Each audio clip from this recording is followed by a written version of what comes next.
Have you ever wondered what drives men to betray the very person they once called a friend? Or what dark schemes could topple an empire with a single fateful strike?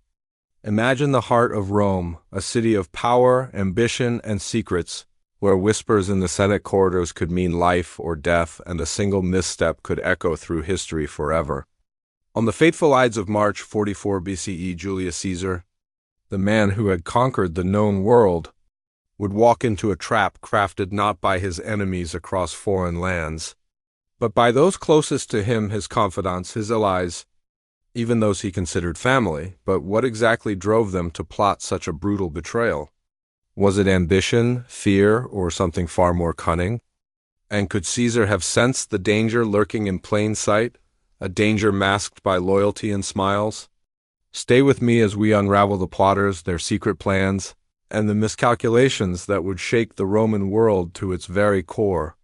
By the end, you'll see history not just as events, but as a suspenseful story of human ambition, cunning, and fatal errors. Hit subscribe now and let's step back in time to witness the Ides of March like never before. Shadows over the Republic. Have you ever wondered how a city's greatest leader could be undone not by an invading army, but by whispers in a room filled with friends? What if the very hands that once raised him to glory were the ones ready to strike the final blow? In the heart of Rome, the Ides of March approached, a day that would forever stain the marble halls of the Republic. It was a morning like any other, yet tension crackled in the air. The streets hummed with merchants calling their wares. Senators hurried past in flowing togas, and the scent of freshly baked bread mingled with the dust of a city on edge. Julius Caesar moved through the forum with his usual air of calm authority. Yet even he could not ignore the subtle shifts around him, the sidelong glances, the murmurs that seemed to vanish when he approached, the faint smile of a senator that did not reach his eyes. Caesar had risen from the turmoil of civil war, defeating Pompey and consolidating power in ways Rome had never seen. He had armies that obeyed without question, a senate that admired yet feared him, and the love of the people who thronged the streets in endless adulation. And yet, power, Caesar knew, was a precarious thing. He had survived battles and betrayals before, but something felt different now, something heavier, a shadow stretching across the Republic that even his sharpest instincts could not fully grasp. Among the senators, whispers grew like a dark tide, subtle at first, then impossible to ignore. Brutus, once a close confidant, moved with unusual purpose, exchanging hurried words with Cassius, whose resentment of Caesar had simmered for years. The motivations were tangled. Cassius burned with envy. Brutus wrestled with a sense of duty to Rome itself, but their plan, though secret, pulsed with an undeniable urgency. They would strike, and they believed it was for the good of the Republic. But even among them, doubt lingered. Could one man's death truly save a city? Could they gamble everything on an act so final? Meanwhile, Caesar prepared for his day as if nothing were amiss. His appointments, his honors, the endless tide of petitions from citizens all demanded his attention. And yet, he could not shake the feeling that the world held its breath around him. So he read the warning from a seer that morning, "Beware the Ides of March." He smiled politely, dismissing it as superstition, yet the words lingered like a ghost. Caesar had faced armies and storms, yet the notion of betrayal from those closest to him gnawed at the edges of his mind, though he would not allow it to paralyze him. As the Senate convened, tension became almost tangible.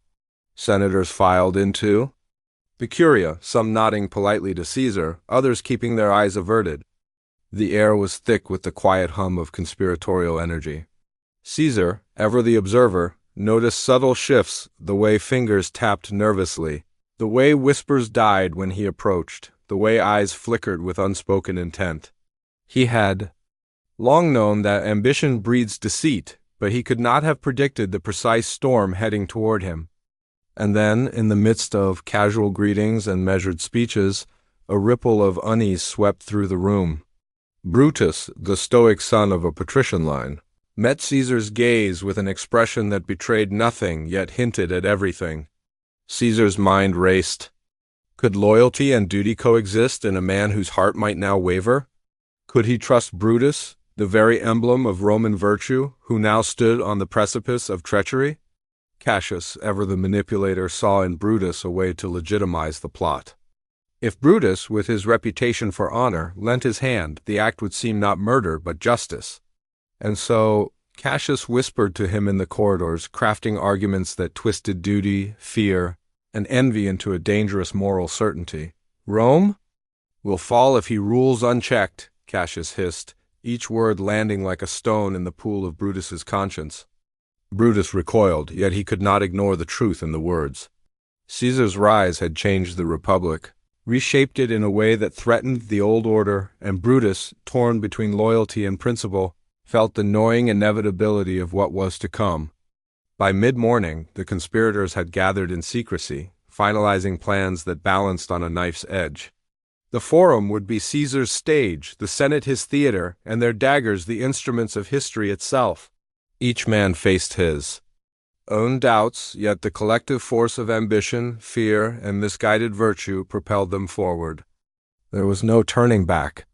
The die was cast, and as the Ides of March drew closer, the city itself seemed to shiver in anticipation.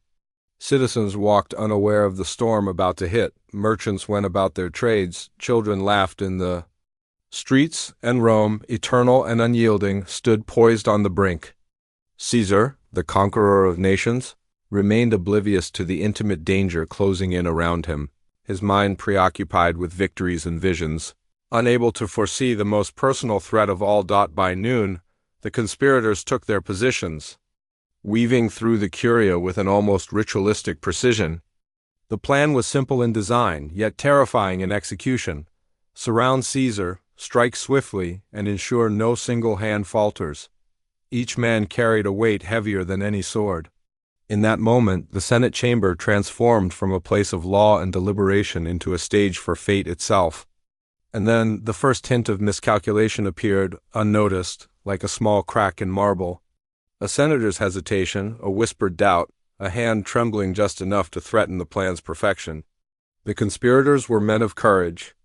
Yet even courage cannot erase the unpredictable, the human element that lies in the shadows of all plots. Would they falter at the last moment? Or would history record a strike so precise that the Republic itself would be reshaped forever? As Caesar approached the Senate, the city seemed to hold its breath. He did not yet know the storm awaiting him. Yet, in the mind of every viewer, every reader, a question forms. Can one man's intuition survive the collision of friendship, ambition, and fear?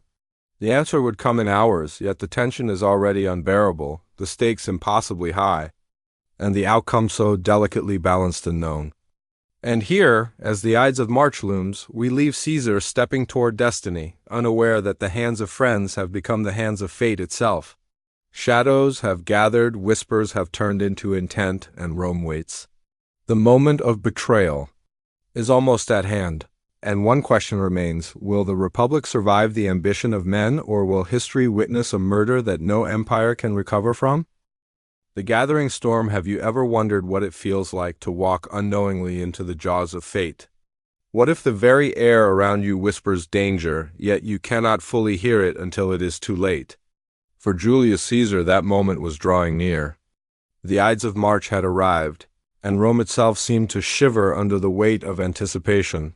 The conspirators moved with quiet precision. Cassius, the architect of discontent, prowled the corridors of the Senate like a predator circling prey. His eyes flickered with calculated determination as he sought lies, whispered promises, and exploited fears. Brutus lingered in the shadows, torn between loyalty and principle, his thoughts a storm of morality and inevitability. Every gesture, every conversation was a step closer to the precipice. The plan was in motion, yet its success depended on human hands, human resolve, and the unpredictability of a man who had conquered nations. Caesar, for all his brilliance, sensed a subtle dissonance in the morning. A senator's glance lingered too long, a greeting was too forced, and a whisper halted abruptly when he approached. He dismissed these signs as trivial, yet his instincts pricked like the brush of a hidden blade. And then came the letters, hastily sent by unknown citizens, warning him of danger. They begged him to avoid the Senate, to remain in his villa, to trust no one.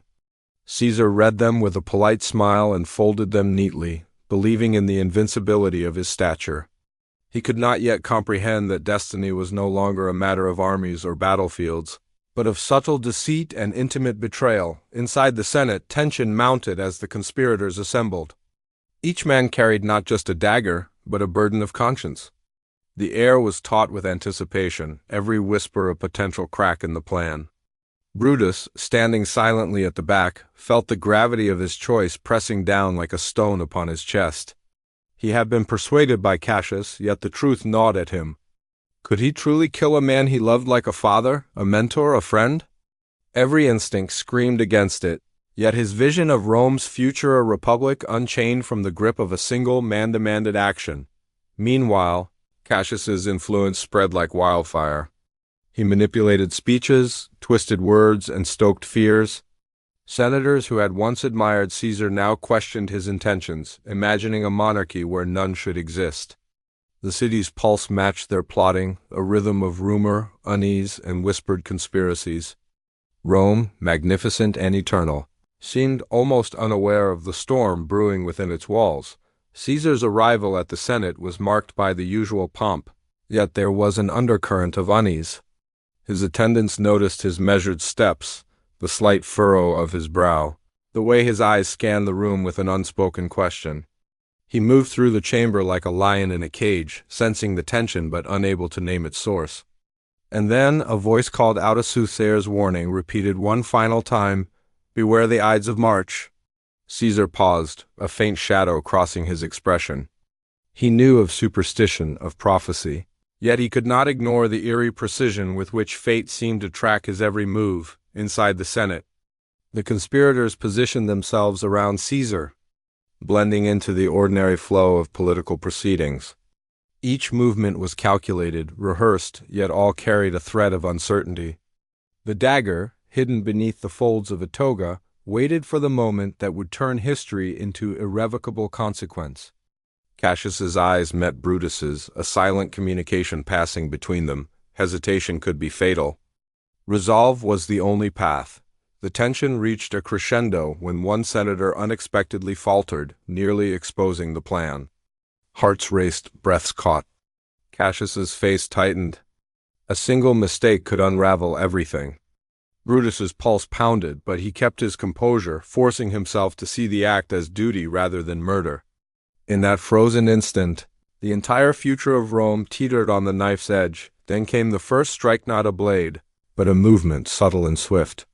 A hand brushed Caesar's arm, a whispered question about a document, an innocuous gesture that seemed ordinary yet carried the weight of intention.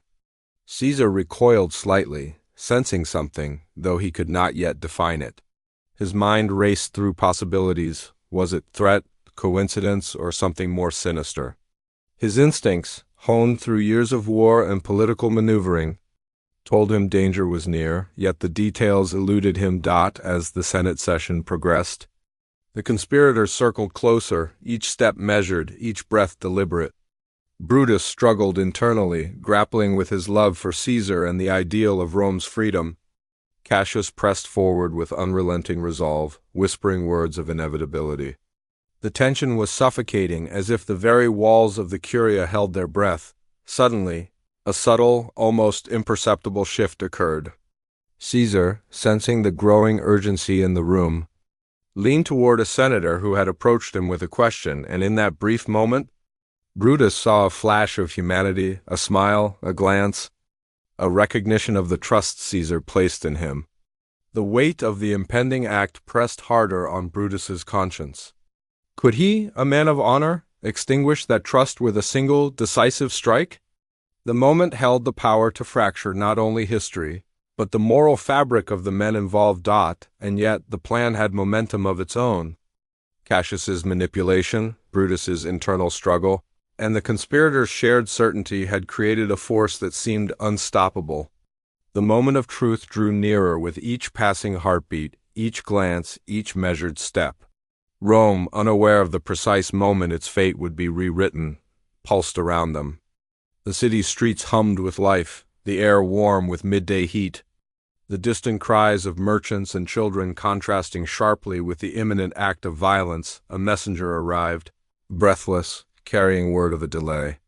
Caesar's usual routine had shifted unexpectedly, a minor deviation that could have derailed the plot entirely.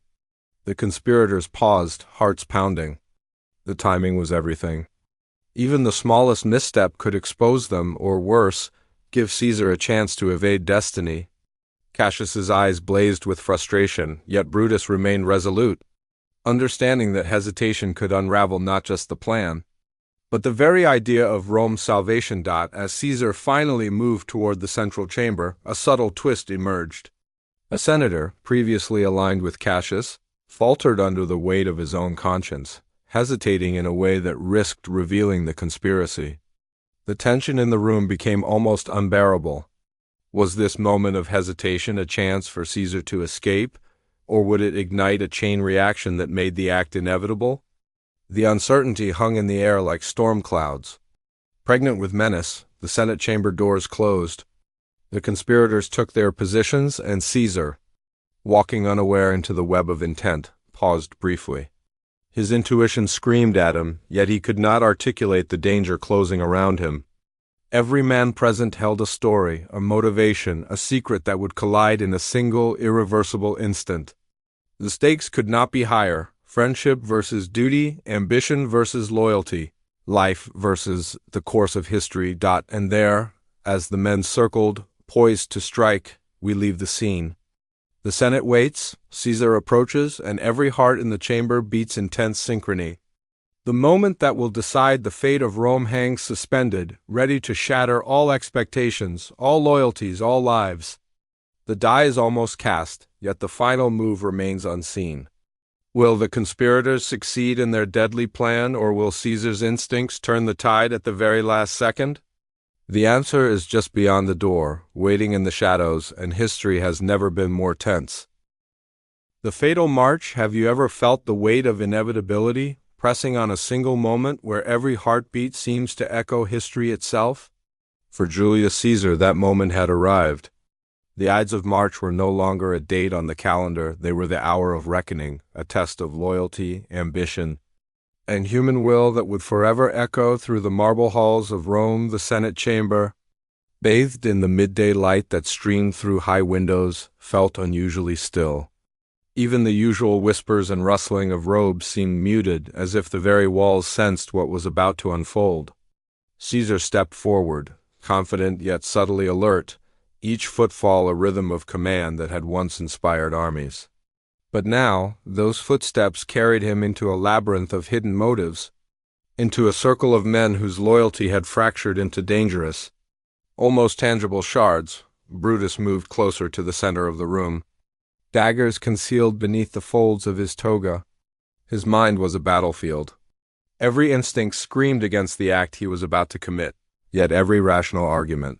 Cassius had planted in his heart the vision of Rome free from the grip of a singular power pushed him onward. He looked at Caesar, seeing not just the conqueror, but the man who had once been a mentor, a friend, a figure of personal loyalty. Could he truly sever that bond? The tension in his chest was suffocating, a struggle between conscience and duty that could tip the balance of history. Cassius, sensing hesitation, tightened his grip on his own resolve.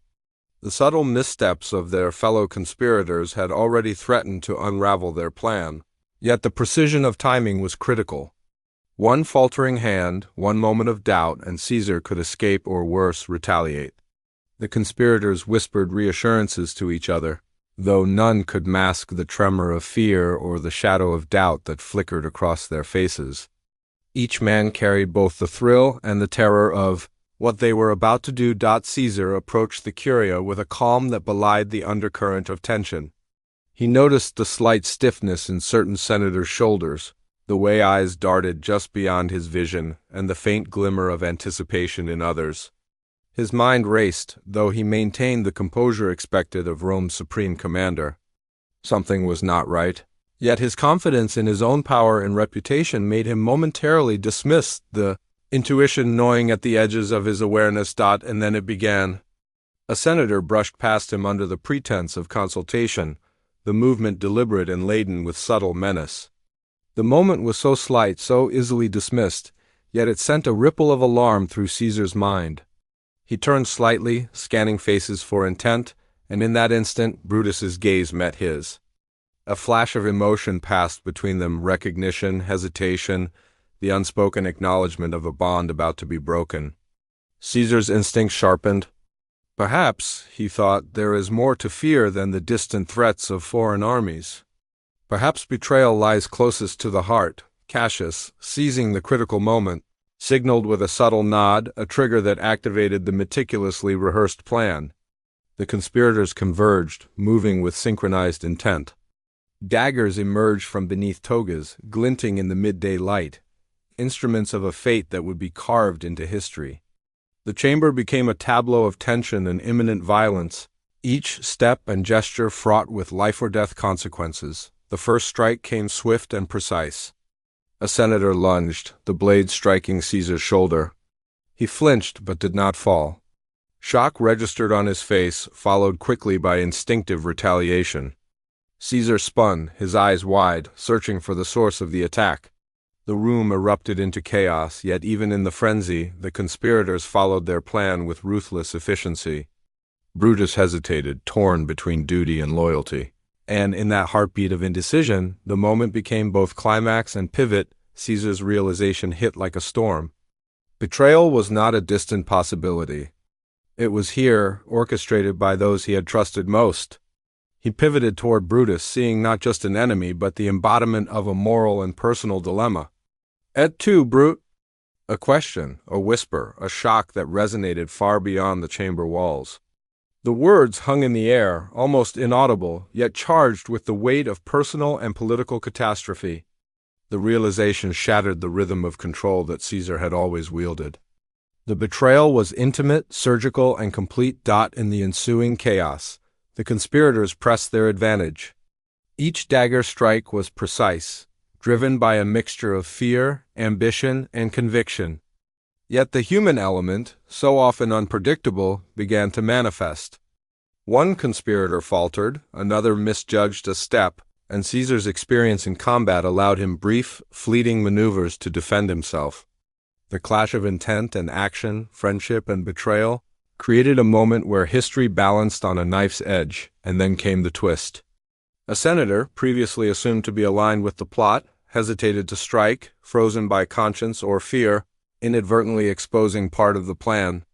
Caesar, in a moment of clarity, recognized the hesitation, and for an instant, survival seemed possible. Could he turn the tide with a sudden movement, a command, a demonstration of the power that had subdued entire legions? The audience, if present, would have witnessed the tension almost like watching two worlds collide: loyalty versus ambition, love versus duty, life versus legacy. The weight of numbers and determination proved overwhelming. Even Caesar, unmatched in military prowess and political acumen, was encircled. The conspirators, despite their fears and doubts, acted with terrifying resolve. One blow struck, then another, and the chamber became a storm of human passion, ambition, and fear. The once commanding figure of Rome now faced the mortal consequences of choices made by men who believed they were acting in the Republic's name. As Caesar fell, the chamber's chaos settled into stunned silence. Gasps echoed off the marble, the weight of betrayal hanging thickly in the air. Brutus stood back, the gravity of his act sinking in, a mixture of horror, resolve, and reluctant pride contorting his features. Cassius's expression was harder, victory mingled with tension, the triumph shadowed by the human cost of their ambition. Rome itself seemed to hold its breath, the echoes of the attack reverberating through history even before the doors closed behind the final conspirator. And yet, even in death, Caesar's presence lingered. The question of what might have been, the unresolved morality of betrayal, and the shock of the act itself left every observer suspended between awe and disbelief. The Republic had been struck, but the consequences, political, personal, and cosmic, were far from settled. Each conspirator faced a future shaped by choices that could not be undone, and the city, ignorant of the exact details, would soon confront the storm unleashed by a single, Fatal day as the sun shifted across the Roman sky.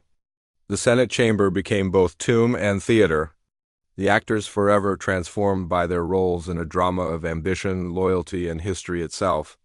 The Ides of March had claimed its mark, but the echoes of that day, the tension between intent and outcome, lingered like a shadow over Rome. The moment of betrayal was complete. Yet the story of power, revenge, and destiny had only begun, and there, in the aftermath of blades and silence, we pause. Leaving the city on the brink of chaos, Rome must respond, the conspirators must reckon with their choices, and the memory of Caesar's fall will ignite a chain of events that no man could fully control. The Ides of March are over, yet the consequences stretch forward like a shadow, awaiting their next act in the grand, unstoppable drama of history. Chaos in the Republic. Have you ever witnessed the moment when the world you know collapses, not from an invading army, but from a single act of betrayal? For Rome, that moment had arrived. The Ides of March had come and gone, and yet the city's heartbeat was erratic, trembling under the shock of what had occurred within the Senate. News of Caesar's assassination spread like wildfire, carried not by official channels, but by whispers, terrified cries, and the urgent rush of messengers through marble streets. The Senate chamber was a study in contrasts. The conspirators, hearts still pounding, tried to mask the tumult within, yet their expressions betrayed both triumph and fear. Brutus, standing amid the aftermath, stared at Caesar's lifeless form, struggling to reconcile the gravity of his choice with the vision of Rome that had driven him. His hands, once steady, trembled slightly. In that moment, he realized that morality and politics rarely align, and that even the noblest intent could birth chaos. Cassius, meanwhile, moved with a brisk practicality, already plotting the political narrative they would need to justify their actions. Victory, he knew, was meaningless if Rome descended into disorder outside the Senate. The city itself began to awaken to the enormity of the event. Citizens paused mid-step in the forum, their eyes wide with disbelief as the rumors spread. How could the man who had conquered nations, who had walked unchallenged through triumphs and civil wars, be felled by the hands of those closest to him?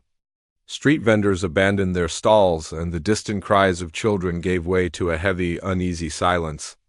Rome, a city accustomed to power struggles and political maneuvering, had never seen betrayal so intimate, so devastating. Brutus stepped onto the balcony overlooking the forum, attempting to address the citizens. His voice, meant to convey reason and honor, trembled slightly as he spoke of duty, the Republic, and the necessity of their actions.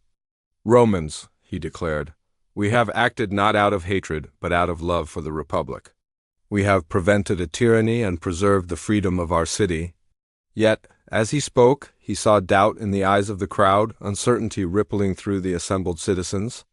Words could not undo the shock, nor could they mask the horror of a friend turned executioner. Meanwhile, Caesar's allies and loyal soldiers were gathering, their grief transforming into outrage. Mark Antony, Caesar's steadfast friend and lieutenant, moved with deliberate purpose, carefully observing both the conspirators and the crowd. His mind, sharp and calculating, already plotted how to channel the city's grief into power, to turn sorrow into a weapon that could challenge Brutus and Cassius. Every glance, every word, every subtle gesture was a signal, a promise that the assassination would not go unanswered. The tension escalated further as the Senate attempted to regain order. Some senators openly questioned the conspirators, demanding justification, while others remained silent, paralyzed by fear or uncertainty. The city itself became a battlefield of ideology, a war waged not with swords but with words, influence, and fear. Rome's fragile equilibrium teetered, threatening to collapse entirely under the weight of ambition, grief, and revenge. Brutus and Cassius retreated to a nearby villa to strategize. Yet, even within these walls, tension ran high.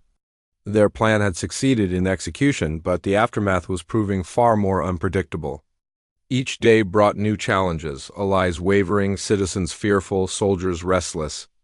The ideal of a free republic, once so clear in Brutus's mind, began to blur under the harsh light of reality. Could they maintain control, or had their act of justice unleashed forces beyond their comprehension?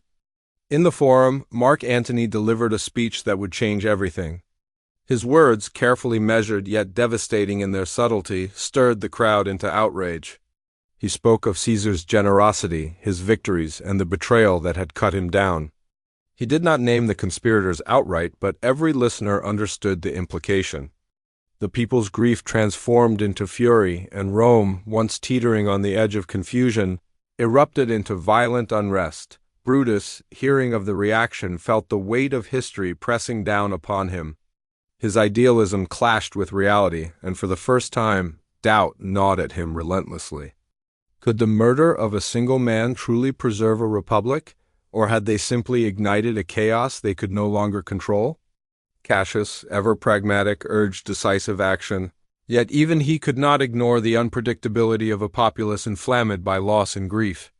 The delicate threads of power were unraveling faster than they could be woven. As night fell over Rome, fires burned in small clusters, the unrest growing with each hour. Messages flew between allies and enemies alike, plotting, warning, and scheming. The conspirators, once united in purpose, now faced fractures within their ranks. One false move, one miscalculation, and their hard-won control could dissolve entirely. Brutus and Cassius understood that the city's loyalty could not be commanded, it had to be earned. Or seized or manipulated, yet the method remained uncertain amidst the turmoil. A whisper reached Brutus, a warning of Antony's rising influence and the possibility of a rebellion led by those loyal to Caesar.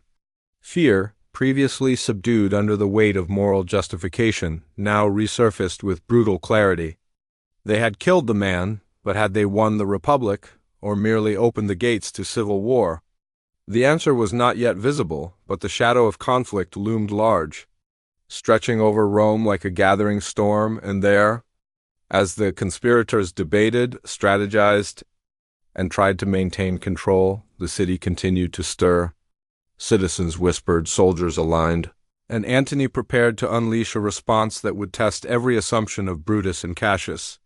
The assassination had been executed flawlessly, yet the repercussions, the true test of their actions, were only beginning.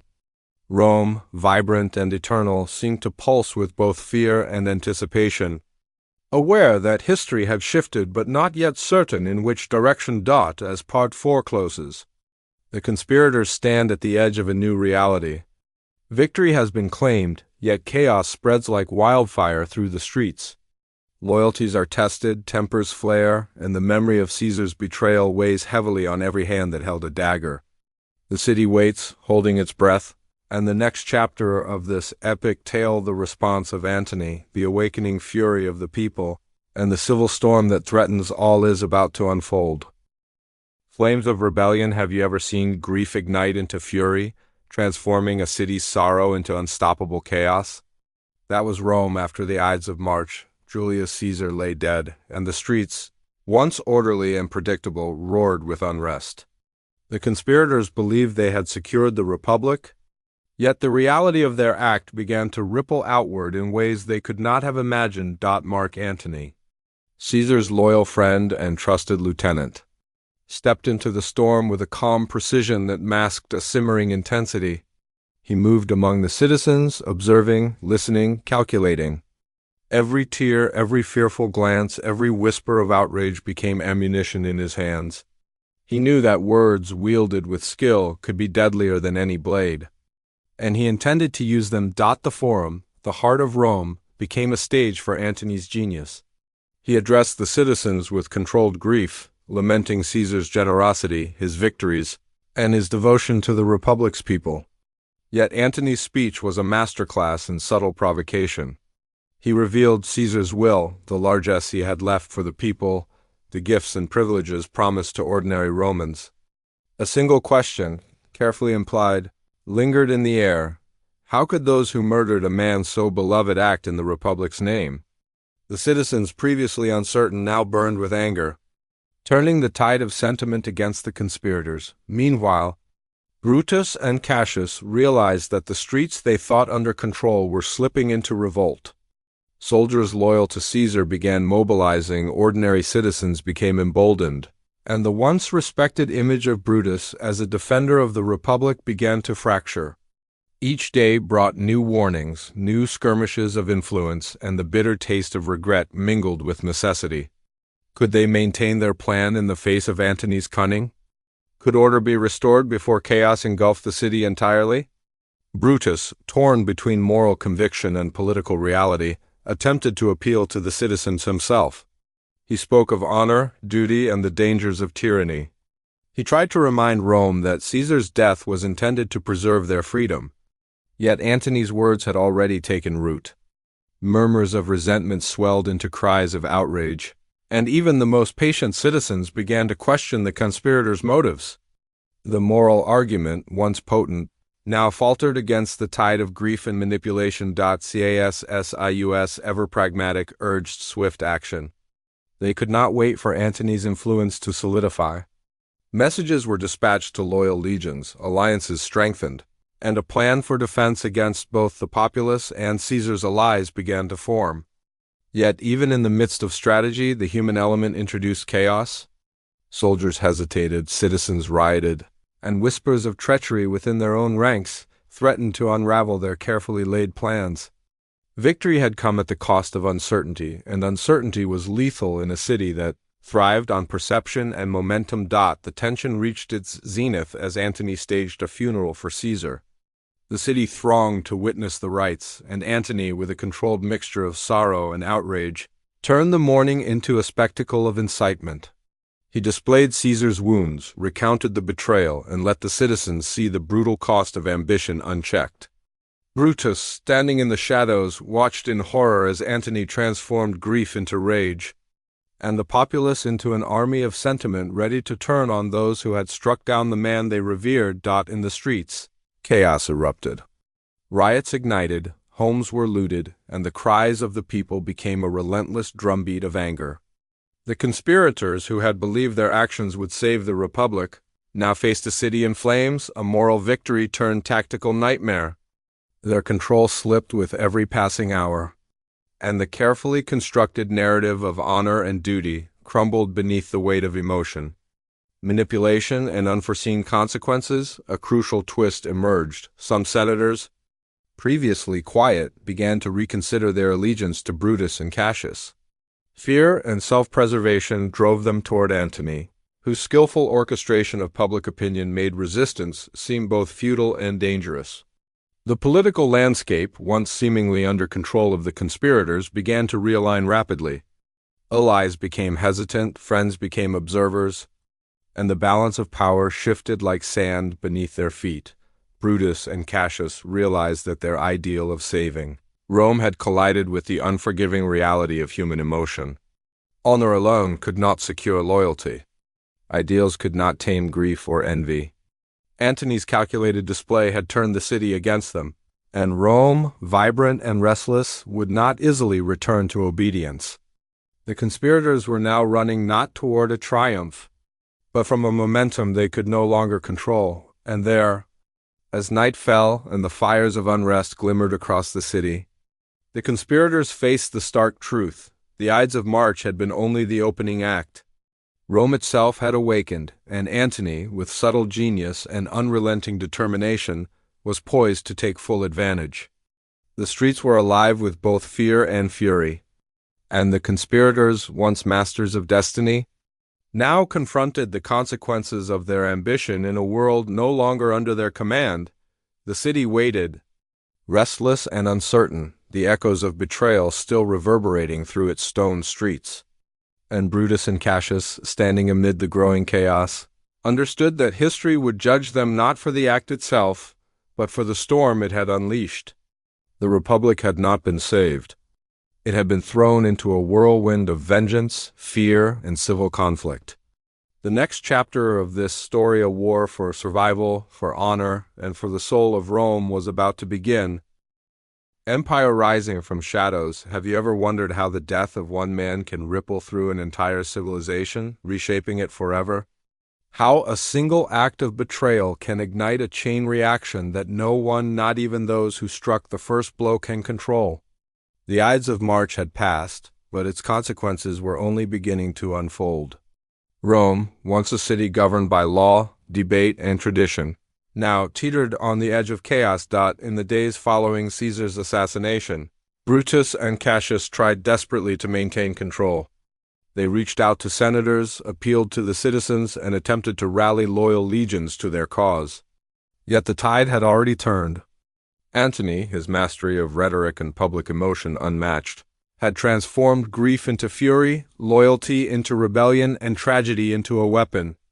The people, enraged and mourning, surged against the conspirators, and Rome itself became a crucible of fear and anticipation. Brutus, torn between honor and necessity, realized that ideals alone could not govern men. Each day brought new reports of unrest, desertions, and subtle betrayals. Even within their own forces, cracks appeared, soldiers hesitant, officers questioning commands, alliances shifting with every passing hour. The plan that had seemed flawless in its precision now felt like sand slipping through Brutus's fingers. The moral justification that had sustained him during the murder could not shield him from the consequences that followed. Cassius, ever pragmatic, pushed for decisive action. Together, they marched their forces to confront Antony and Octavian, Caesar's adopted heir, who had emerged with political acumen and strategic brilliance. The battlefield became the arena where the fate of Rome would be contested, not just by armies, but by the ideologies, loyalties, and legacies represented by each side. Every decision carried weight, every action a potential pivot. Toward victory or annihilation, the climactic battles of the ensuing civil war were brutal and decisive. Antony's forces, emboldened by the passion of the citizens and the loyalty of seasoned soldiers, systematically dismantled the conspirators' positions. Brutus and Cassius, skilled generals though they were, could not overcome the combination of Antony's strategy and Octavian's rising political influence. On the fields of Philippi, the final confrontation unfolded. Friend against friend, ideal against ambition, history against human error. The outcome seemed almost preordained. Cassius fell first, overwhelmed by both battle and despair, misjudging a movement in the chaos and taking his own life to avoid capture. Brutus followed, facing Antony's forces with courage and resolve, but recognizing the futility of resistance.